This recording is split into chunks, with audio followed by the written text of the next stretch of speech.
to the first episode of October Yeah. for the Scream Warriors. We're obviously a few days late, but you know what? Late is better than never. I am your host, or one of your hosts, Buzzles. And joining me, as always, is Johnny. Hello. We're kind of moving in slow motion, but we'll deal with it. Who last week celebrated a birthmas. Oh, yeah, I did. So we'll say happy late birthmas to Johnny. Thank you very much. And I don't know what's going on my end, but for some reason there's red flashing. But I'm just going to keep talking. Yeah, there's red flashing going on here too. Okay, so it's not just me. Where's the red flashing coming from with you? It was, but it is not now anymore. So. Okay, that was weird. We're doing some subliminal messaging, guys. Red. Happy birthmas. Red. So. Right, that was weird. One little piece of housekeeping. Want everybody, if they have not yet, go take a look at Zombie Love's SFX tutorial. I looked at it. Bloody good.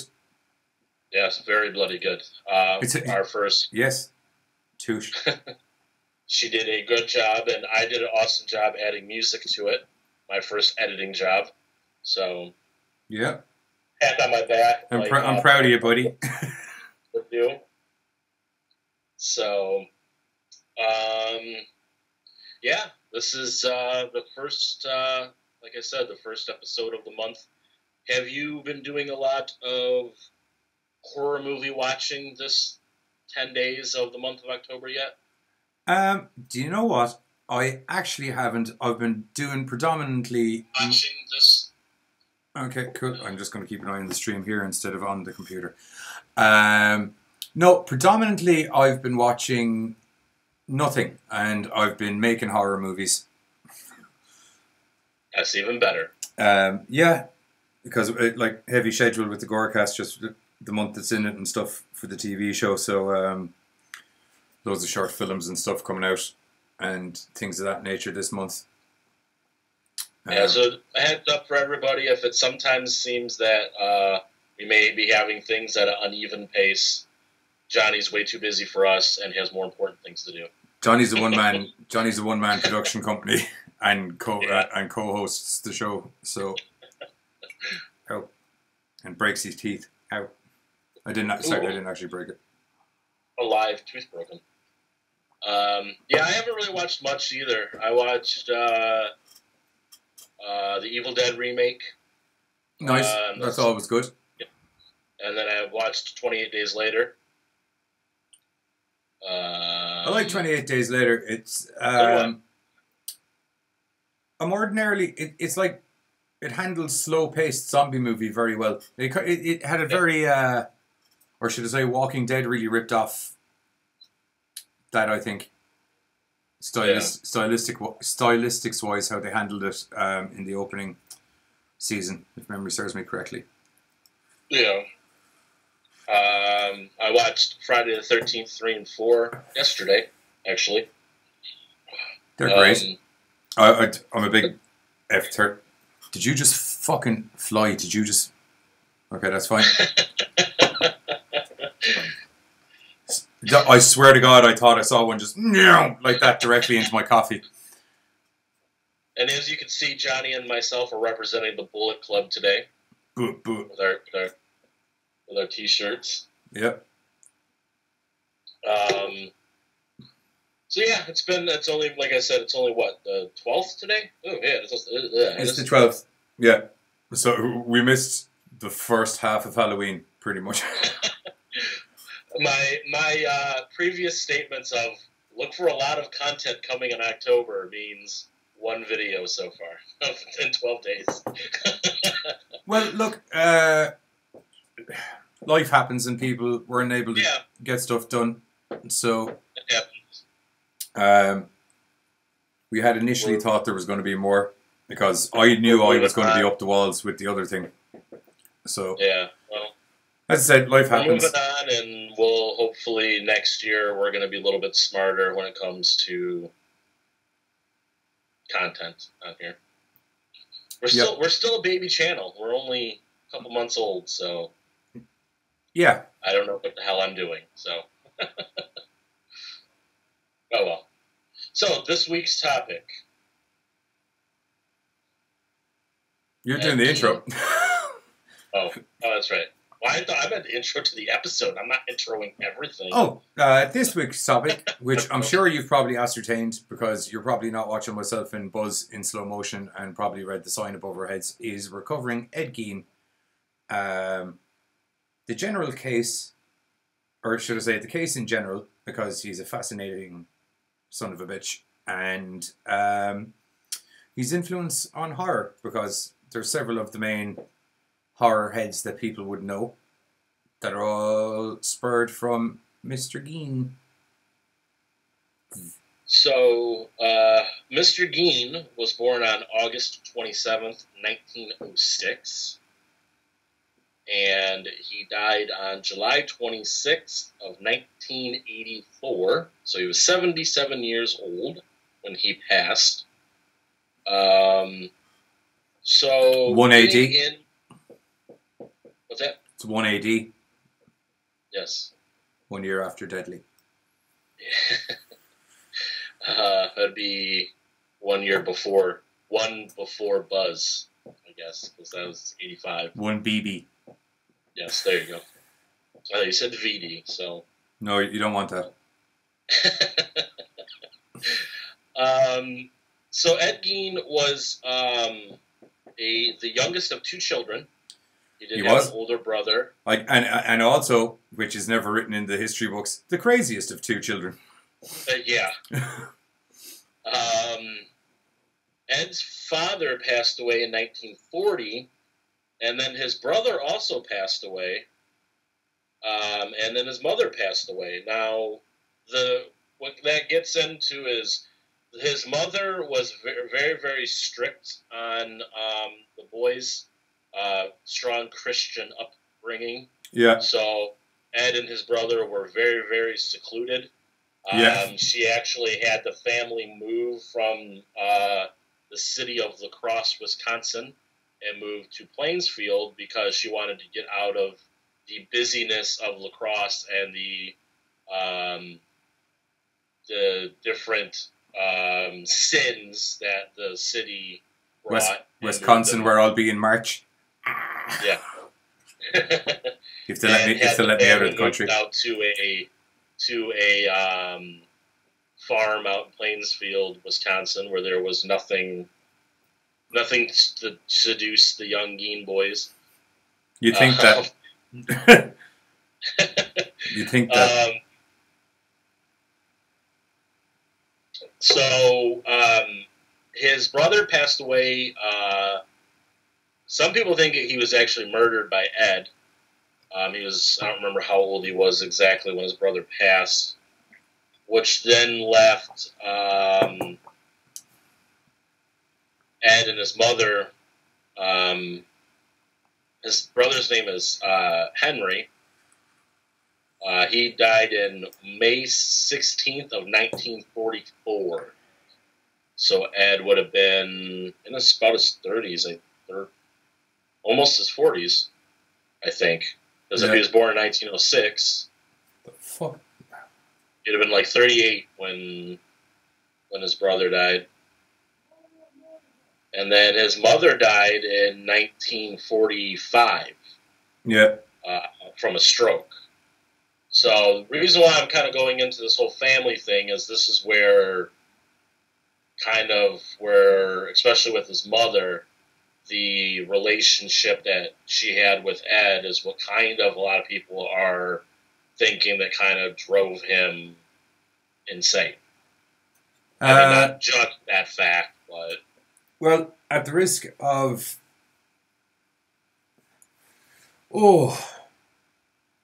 Sorry, Christian mothers, but it won't be the first crazily strict Christian mother that set off a serial killer. Especially at that time period. No. Because crazy So, strict religious mothers back then were a whole other level of... yeah. Because people were pretty religious anyway. So Yeah. And a lot of the things she would tell Ed was like women are the devil, and it's Bobby Boucher's mother from yeah, The Waterboy. the devil, mama. Them's women's are the devil. Crocodiles are the devil. Everything's the devil. Yeah. It's the medulla oblongata. Oh, shit. Sorry, I didn't mean to derail us that early. It's fine. So like, and I was it drove him to like despise his mother and worship his mother at the same time. Oh yeah. And so without any further ado, we got into a little bit of the backstory. Let's get into the crime. Crimes. Yes, crimes. Crimes. There's multiple. So sit back for a little bit of story time with Buzz. Are we going chronologically, or are we going by level of crime? I'm going by what Wikipedia is telling me, so I don't know yet. Oh, okay. I would have tried to organise them. I'll just read what Wikipedia is telling me. Which one's higher up? Because he murdered someone, so we know that's up there. Is it the chicken or the egg? Which one came first? Oh no! Well, like the murder came near the end. I don't know. I don't know if it really distinguished what happened first, the murder or the grave robbing happened first. Yeah. So on the morning of November 16th, 1957, Plainsfield hardware store owner Patrice Warden disappeared. A Plainsfield resident reported that the hardware store's truck had been driven out from the rear of the building around 9:30 a.m. The hardware store was closed the entire day. Some area residents believe that was because of deer hunting season. Bernice Warden's son, Deputy Sheriff Frank Warden, entered the store around 5 p.m. to find the store's cash register open and bloodstains on the floor. Oh. Frank Warden told investigators that Ed Gein had been in the store the evening before his mother's disappearance, and that he would return the next morning. He would return the next morning for a gallon of antifreeze. A sales slip for the antifreeze was the last receipt written by Warden on the morning she disappeared. Well, on the evening of that same day, huh? I was just saying you should never. Sorry, that's how you get caught. Yeah. On the evening of that same day, Gein was arrested at the Plainsfield grocery store, and the Worcestershire County Sheriff's Department searched the Gein farm. A Worcestershire County Sheriff's deputy discovered Warden's decapitated body in a shed on Gein's property, hung upside down by her legs with a crossbar at her ankles and ropes at her wrists. The torso was dressed out like a deer. She had been shot with a .22 caliber rifle. Ouch. And mutilations were made after her death. Now, this is... I'm not, obviously people watching, whatever, they're older, but I'm going to say parental discretion advised for the list that I'm about to read of all the stuff found in the Gein home. Okie dokie. Ready? Are you ready? I'm ready. Whole human bones and fragments, a wastebasket made of human skin covering several chair seats, skulls on his bedposts. I like that. Yeah. Stylish. You got that at IKEA. Female skulls, some with tops sewn off. Bowls made from human skulls. A corset made from a female torso, skin from shoulder to waist. Leggings made from human leg skin. Masks made from the skin of female heads. They're literally leggings. Huh? They're literally leggings. Yeah. Because they're legs that you get into.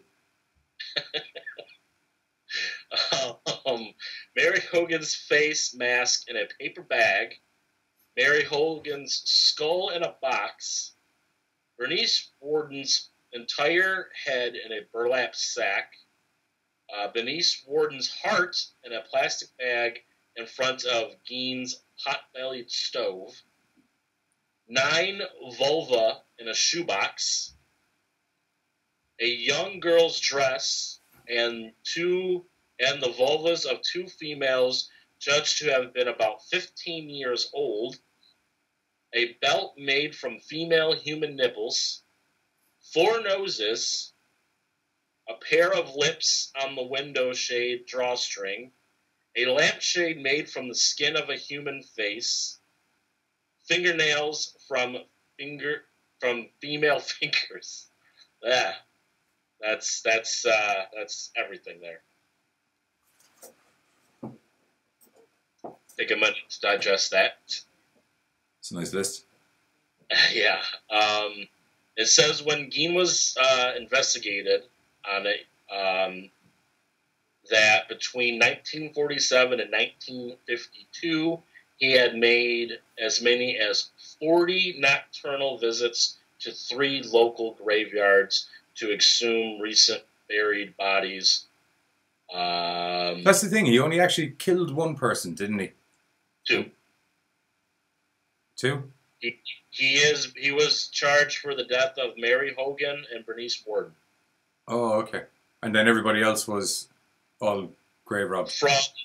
From what reports are, that's the only 2 that he's admitted to. Right.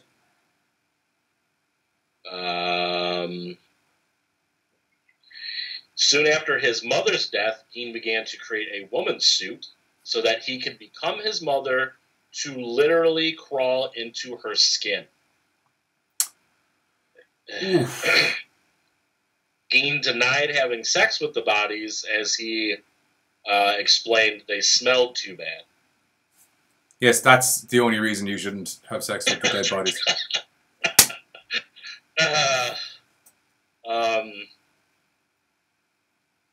Says a 16-year-old whose parents were friends of Gein said that Gein reported to have kept shrunken heads inside the house.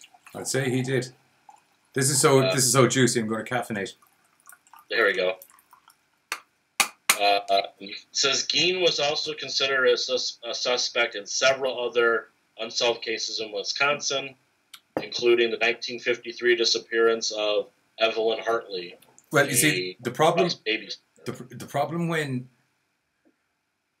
when what you got caught for is as looped off the level of crazy as you can possibly think of,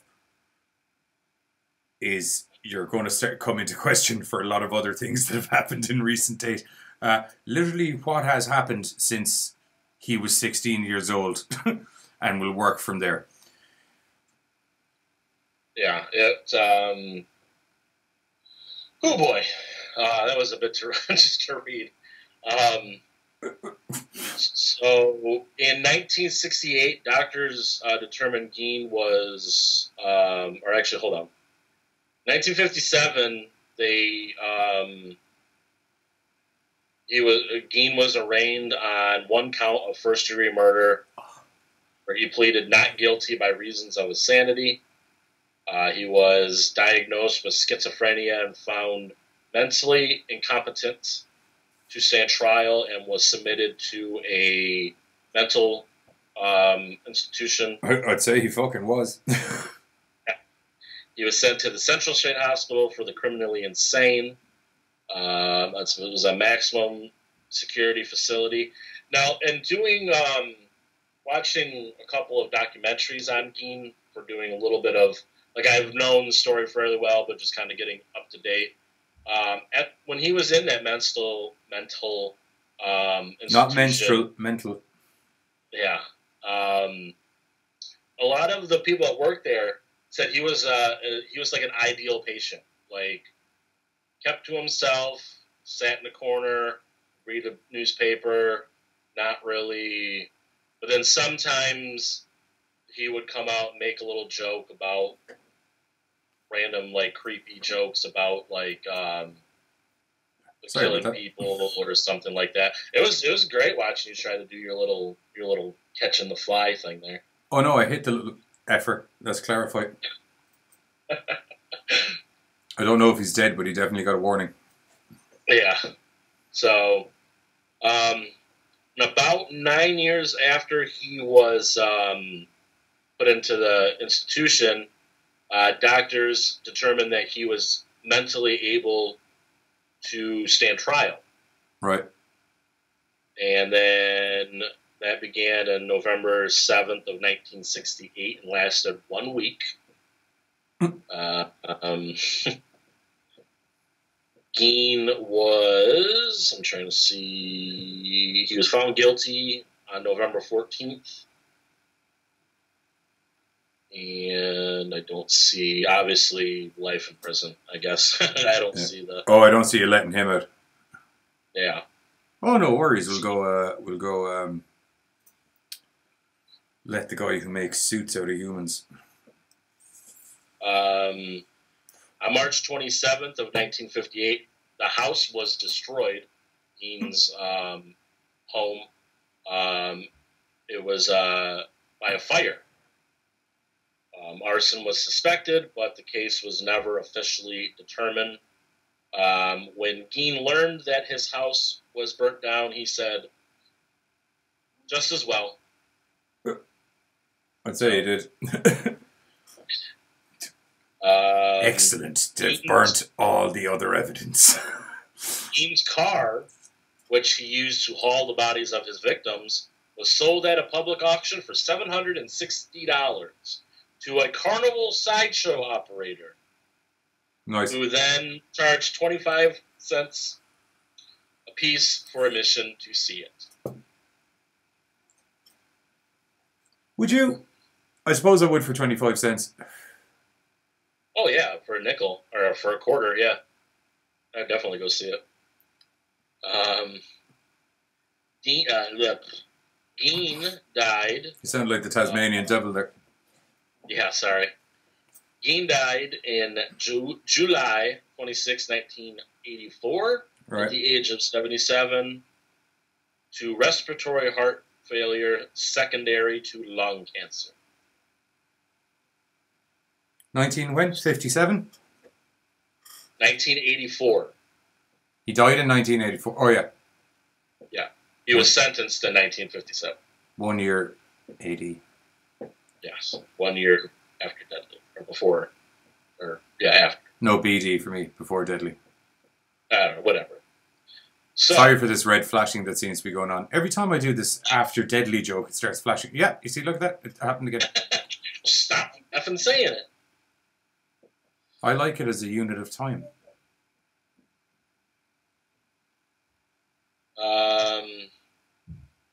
So that's the history on Edward Gein. Yeah. So you guys can still hear our voices. That's the main thing. Who cares if there's a red thing flashing? Oh yeah, no. I'm just trying to figure out what it is. Like, there's literally no. I actually don't have a clue.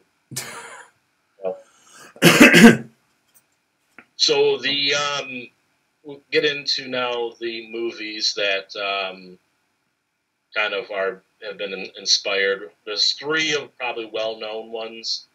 One of them takes an element of Gein, but the movie itself isn't fully based on it. Well, that's kind of all of them, I guess. The first one that came out was Alfred Hitchcock's Psycho. Yeah. Which relied on the crazy murdering mother lover. Yeah, that's where the biggest inspiration from Ed Gein is the devotion to his mother and keeping her while she was dead, after she had passed, and kind of the dressing up as her. Really great movie. Probably the I'd say probably maybe one of the birth of the slasher films, kind of. Yeah. Well, I would hold The way I always say it is, 1 minute now, I'm just going to try something here for a minute. Video capture, that's me. Just going to turn me off for a moment and see if that'll fix it. I'm just a voice. Ooh. I always considered, the way I look at it is, Texas Chainsaw Massacre was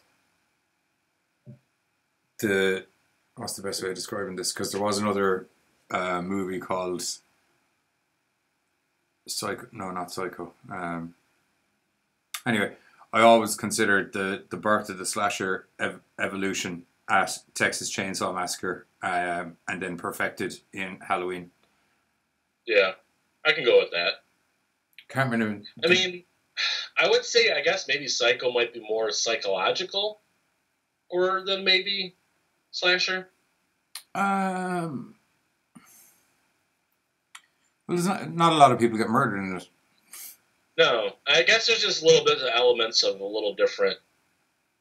Yeah, no. I mean, at the time, the genres weren't really, around at that time. So, well, when I say the evolution of the slasher, I mean it as okay. We're going to give this a go again. Nope, just red screen. Okay, you got to deal with it, people. Sorry. When I mean the evolution of the slasher, I mean as in the whole random group of teenagers end up in the wrong spot, crazy motherfucker with a mask and some massive weapon goes hunting them down through wherever that crazy spot is. Yeah, I definitely agree with that. And like going to the Texas Chainsaw Massacre, like one of the big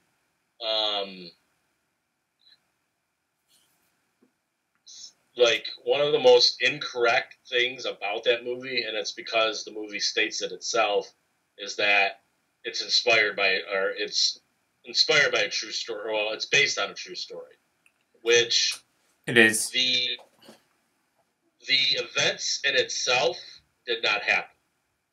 Like, I'm not saying obviously, because that could obviously be something that could have happened. Well, that very large loophole in truth is something that a lot of horror movies have used over the days, where it's like, oh, it is based on a true story.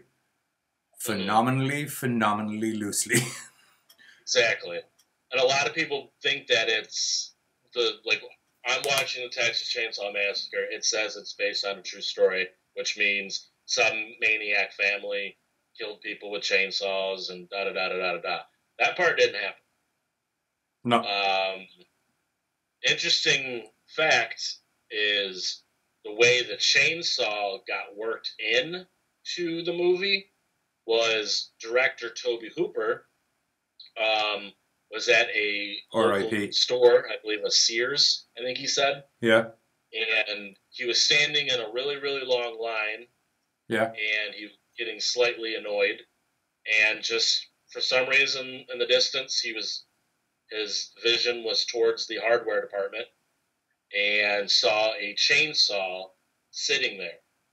And he thought, man, this would be awesome if I could just grab this chainsaw and wipe out everybody that's in this line so I can get there quicker. Perfectly normal. That's where the chainsaw inspiration came from of the Texas Chainsaw Massacre. Perfectly normal, perfectly natural. Nothing wrong with it.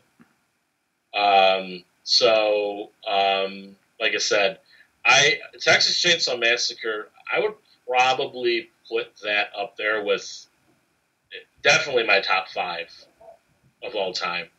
I love that movie. It gets a lot of reputation for being so gory, but there's not an ounce of blood in that film whatsoever. Well, you see, the thing with it in relation to that is that it's for the time.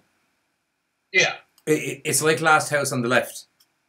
It almost seems like it's a snuff film, kind of. Like you're watching, it's just the way it's shot. Well, it was like, if you look at, take Last House on the Left, for example, by Carpenter, and what else? Exorcist. Modern time now, if those movies came out as they were, they'd just be good movies. Mm-hmm.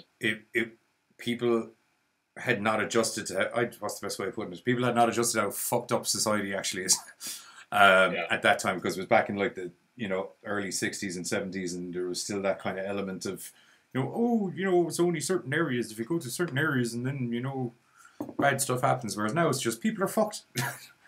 People are fucked. You could be living in an apartment block with 3 very, very plausible serial killers. Yeah. Houses away from you. Another similar one to that was like I Spit on Your Grave. Yeah. It's very similar to that style. Mm-hmm. Just, it seemed like what you were watching literally was like almost like a found footage film.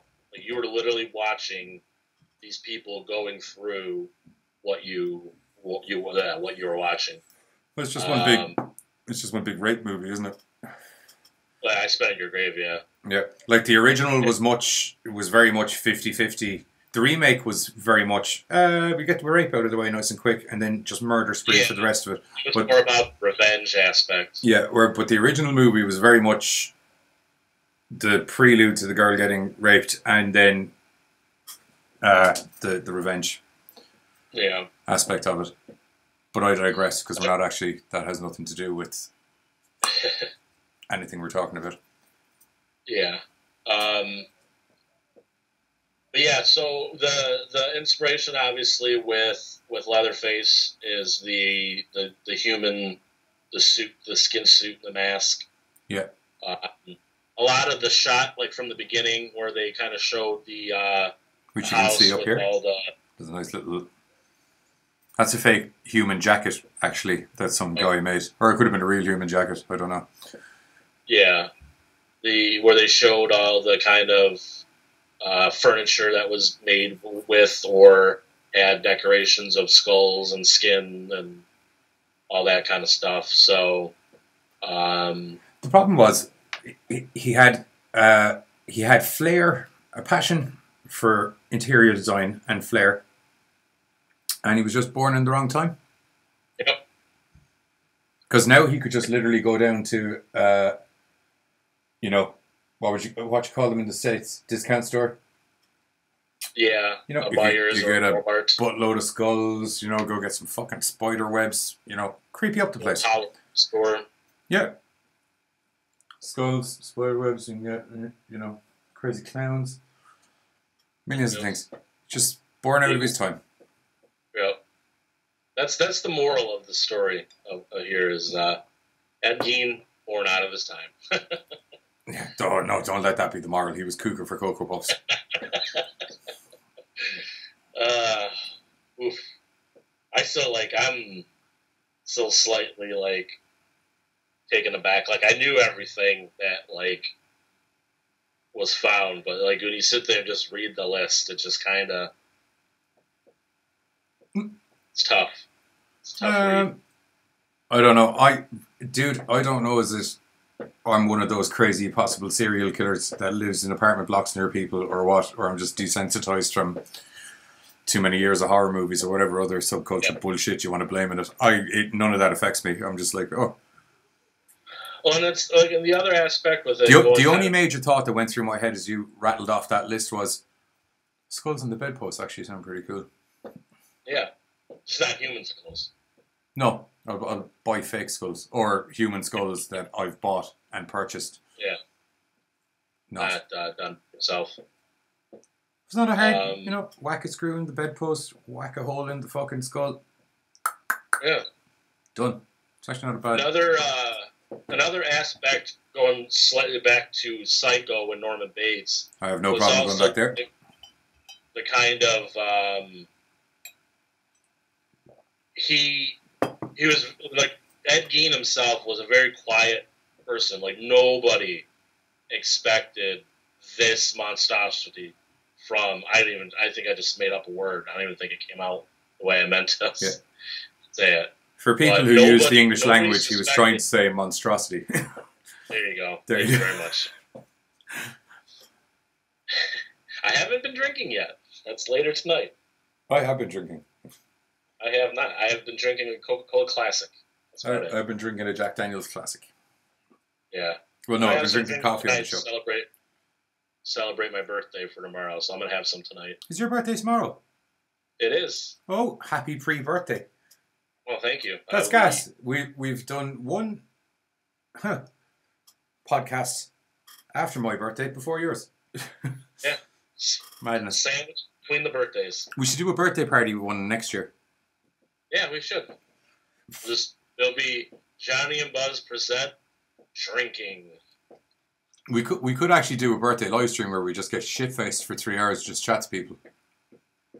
Yeah, I like that idea. We just kind of get an open chat going and any plot device where I'm getting shit faced for the most of the show, I'm usually all right with. To be honest, sure we can find something. It's the Irish genetics in me. Anyway, your point on Psycho again? Yeah, just that the whole, like with Norman Bates, like he's kind of like that boy next door, kind of no one really suspected him to be a psycho killer. I wouldn't call him boy next door as such, because he's still the creepy kid, but he's just that really quiet creepy kid that no one ever paid any attention to. Yeah. Which is kind of the same thing with Ed Gein, the way his demeanor kind of was until they found out his horrific crimes. So, because like I mean, it's that kind of, you know, it's like I knew you were crazy. I just didn't know you were keep your mother's corpse in a rocking chair in a private room crazy. You know, that's like not like her. You know. No. We could get on to the third inspiration, or at least the character was inspired on Silence of the Lambs. Yeah. You put the lotion on the skin. Mr. Buffalo Bill. I love this character. He's just so personifiedly evil and loopy. But yet again, fashion sense. And he doesn't hold back with the questions. He asks you, "Would you do me?" And he said it's that he would do himself. So yeah. Funny thing is, he totally would. He totally would do himself. Probably one of the most. He tucked his shit back so far, man, that he probably could have done himself. To be blatantly honest. I still have that song stuck in my head. The Greenskeepers, I love it. Yeah, it puts the lotion on its skin, or else it gets the hose again. Yes, it gets the hose. Ooh. Oh, I got it. So good, Greenskeepers. That's a great tune. That is probably one of the most. If you ever want to creep out a fucking house party quick, if you play this and Daddy by Aphex Twin, or sorry, not Daddy, this and Come to Daddy by Aphex Twin back to back, you will officially make a house party uncomfortable like that. This guy's gonna fucking murder us. Like, whew, it's a good tune. Mm.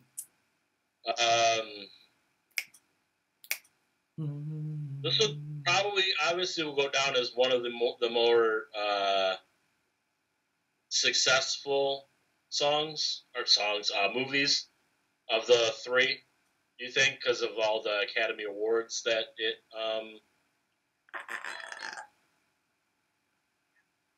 Which one's got the biggest numbers? I would think Silence of the Lambs. I would have thought Texas Chainsaw. Oh no! Didn't Texas Chainsaw kind of flop in the cinema? Yeah.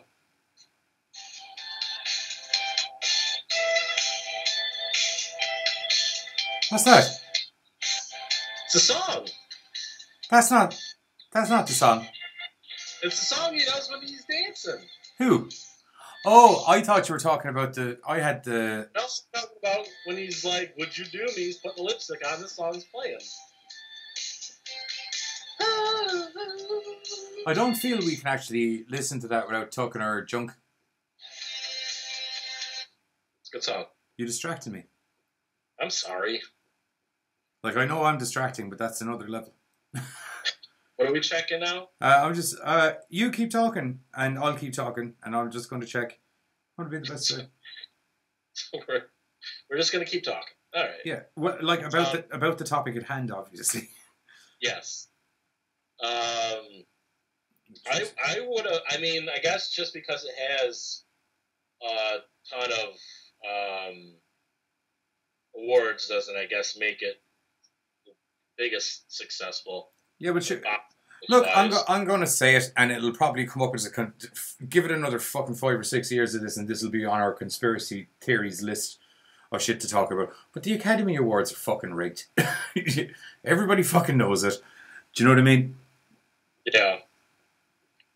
No, I definitely agree with you there, and especially that time period too.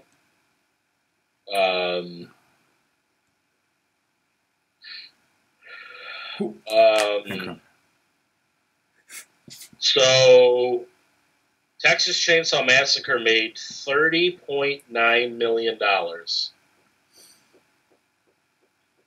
That's number one. And what did Silence of the Lambs do? 39.39 billion or million? Million. 39 for 39 Texas Chain. 39 million. That's actually not that much. It went down as probably one of the biggest independent films because it only had a budget of like $20,000 or $30,000. Yeah, nobody got paid till the movie got big. Yeah. Yeah. Who else? Or sorry, not who else. What was Silence of the Lambs? Silence of the Lambs box office was $272.7 million. Well, I fucked up anyway. My love of the slasher genre has made me have a biased opinion, and I hit off the ball a little bit there. I honestly didn't think it was that big. Fucking hell. That's seriously grossing. Best of the three was Psycho at $50 million. So Texas Chainsaw is the last of all three. Yeah, but as I said, I think Texas Chainsaw was Texas Chainsaw was like an afterthought success. Yeah, and that was a hard one. I mean, Psycho, you had Hitchcock behind it, so that helps with that. Then Silence of the Lambs, you had such a great cast with Anthony Hopkins, Jodie Foster, and all them. So yeah, that was a big budgeted movie. But sometimes I feel as though that's one like a movie that sometimes gets, especially like when I'm on Horror Amino talking sometimes to some people, they feel that some people feel that Silence of the Lambs is technically not a horror movie. Tell them go get fucked. It's about two cannibals. Yeah, it's under the same thing as Seven.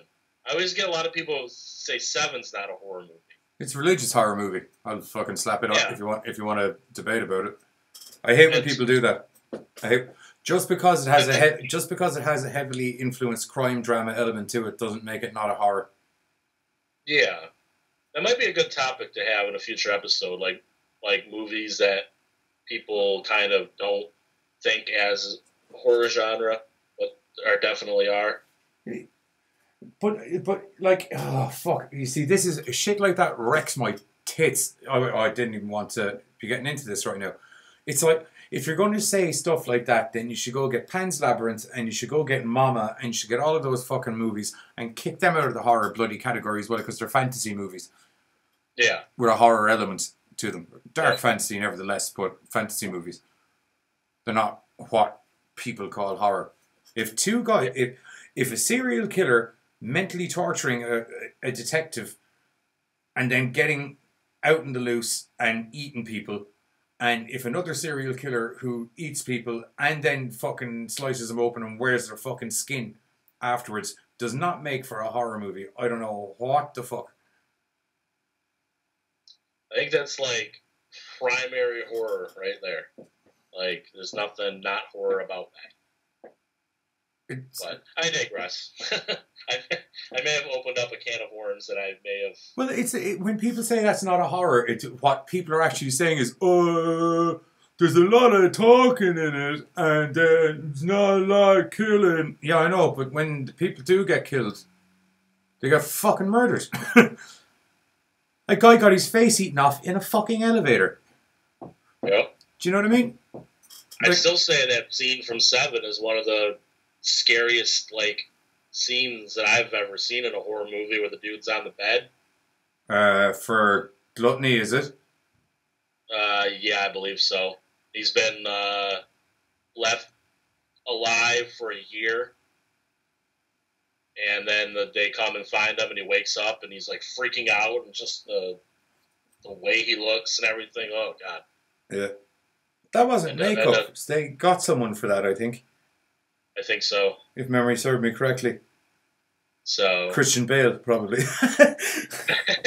Probably. I need you to lose 25 stone for 2 seconds on camera. Yeah, I'll do it, yeah. No worries.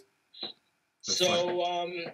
I don't know, I guess we can kind of wrap up a little bow on this one. I think we... Yeah, like the whole point of the episode was a founding stone of horror, and which I think I would hope by just the elite name of horror movies it inspired would indicate he's a founding stone of horror, because pretty much not just these 3 movies. No, it's not. Like if you've got a crazy guy who likes eating, or sorry, not eating people. I had Hannibal in my head there. If you've got a crazy guy who likes cutting people's faces off and wearing them as skin, or chasing people down and dismembering them and making furniture out of them, and it's in quite a lot of horror movies, Ed Gein is probably responsible. He's had a few movies based, like, actually about him himself, too, that have been out. Yeah. So, he definitely, I'd say, I think, as a serial killer, has probably been the most influential in the horror genre. Which is ironic, because he's not even a serial killer. Yeah, yeah. Just has the 2 confirmed.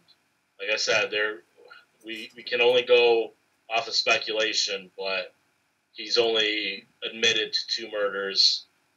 Well, you see, the thing that put the whole Gein case up on the chopping block for cinema to kind of really delve into it wasn't so much about the numbers of people that he murdered, because he only got nabbed with 2, and there isn't a lot of proof to indicate that he was involved in anything else. As I said, a lot of the stuff where they're saying, oh, they're investigating into him for this and that is because the overall story surrounding the case is so fucking crazy that fuck it. You know, the guy's so fucking looped, we might as well investigate into these and see if he's involved, because they're batshit fucking crazy. He's batshit fucking crazy. Batshit crazy and batshit crazy goes together. And when you have batshit crazy stories surrounding stuff like that, Hollywood's going to get its hands in it eventually, because you can't write that stuff, to be honest. There you go. That'd be my opinion on it anyway. Yeah. Yeah, that's exactly where I fall on the line with that one. So yeah, that's pretty much it about this one. I believe we're thinking about the next episode, talking about real life zombies. Oh, because it's going to be a thing. And if you watch the Gorecast, you know I think it's going to be a thing. And if you know me in real life, you know I think it's going to be a thing. Or if you've ever stumbled upon anything I've said on social media for the last 36 months, you probably know I think it's going to be a thing. And now it's a thing. Although, as I've said, I think I said it in the last podcast, and I'll say it again because I'm not fucking wrong. It's been a thing for fucking 3.5, 4 years. It's just that now they're coming out and been like, oh, this is a thing. No, resurrecting dead people. That's what we're talking about, you fucking idiots.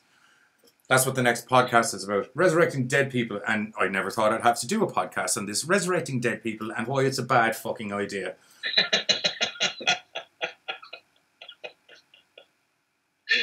Yeah. Never thought, like, in the light of, in fucking the life of Liza, I never thought on my life I would ever have to sit down and explain to a fucking bona fide scientist, yeah, but you could resurrect dead people, it'd be medically amazing. Yeah, fucking will, because medicine's about to get a fucking upsurge in business because everyone's coming back from the fucking dead. It's what happens. People get stupid. There's an office party. Someone goes banging in the fucking office. They hit the wrong button on the fucking keyboard. Cell opens. Office party gets zombified.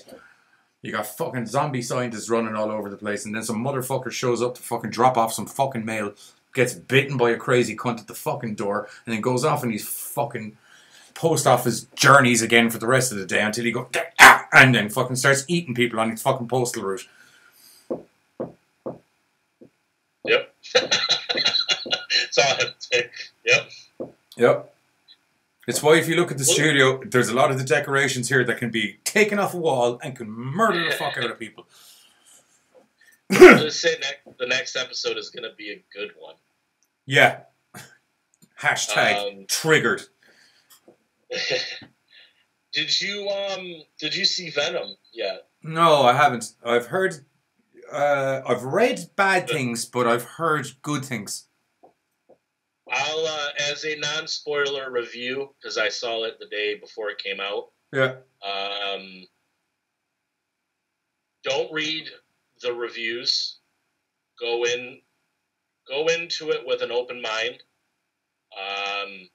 If you're expecting the Venom of the comic books, you're going to be disappointed. What Giz said to me was that he went, the only major change is that due to Spider-Man not being in it, all of the motivation for Venom and Eddie Brock getting on so well is completely fucking different. But he said, because Giz is a serious Venom fan, and he said the reasoning that they do though pulls a lot from certain issues of the comics or something, and he was fucking happy with it anyway. So. Yeah, I was. If you don't buy Tom Hardy's performance as Eddie Brock and Venom, because he does the voice of Venom as well. Nice. If you don't buy his performance, you won't buy the movie. So that's all I really got to say on it. Why wouldn't you buy his performance? Tom Hardy's fucking great. Some people just like, oh, that doesn't make any sense. I'm not saying I did. I'm just saying that Tom Hardy is kind of the reason why the movie works, is what I can say. And if you don't think it worked, then you're not gonna like the movie. Tom Hardy's the reason a lot of movies work. Yeah. To be honest. Anyway, I think we should, before we start branching off into more stuff, I already had half of my rant for what's going to be on the next episode live now. So, before you get me started on anything else, go see Venom, so is what you're saying, is it? Yes, go see Venom, and then next week, the big movie's coming out Halloween. Oh, yeah. Oh, God. I'm worried. I'm so worried. We can probably discuss that on the next episode, because probably by that time we may have seen it, so we can do a possible little discussion. Yeah, I don't know. I hope they blow me away, but I just feel they're just shitting on Lineage, and I heard they're already A-okayed for a second one now. Yes, they are. Which is ironic, because John Carpenter said it was the last one ever. You're gone sideways there, mate. It's because my tablet's dying, so we should end this real quick. Yeah, okay. Make sure to go follow me on the Gorecast on everything. Just look up the Gorecast social media and I'll show up everywhere. It'll be fine.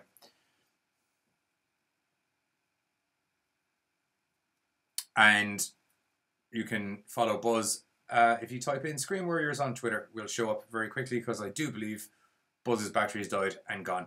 So, from me, Johnny Deadly, and I'm sure from Buzz, because he's a sound bloke, and he usually says goodbye in a happy manner, toodaloo, and we'll catch you all on the next Scream Warriors, where everyone will have their batteries charged.